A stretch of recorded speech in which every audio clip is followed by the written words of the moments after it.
બિચારોજી દવાખાને ગયો ને ડોક્ટર સાહેબ એવું પૂછ્યું, સાહેબ બોલો ભાઈ શું થાય છે એવું કીધું કે માણા ગળગળો થઈ ગયો. કે સાહેબ 40 વર્ષની ઉંમરમાં તમે પેલા એવા મળ્યા મને. આમાં શિવરંજની વગાડો તો ધીમી ધીમી હો.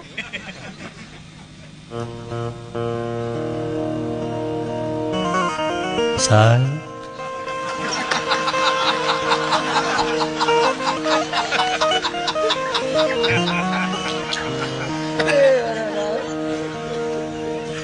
સાહેબ 40 વર્ષની ઉંમરમાં ચાલુ રાખો. સાહેબ 40 વર્ષની ઉંમરમાં તમે પેલા એવા મળ્યા મને કે તને શું થાય? કોઈ પૂછ્યું નથી, તમે મને પૂછતા. ભગવાનના ઘરનું માણસ સાહેબ, ભગવાનના ઘરનું માણસ. બહુ ન વગાડતો રોવાય.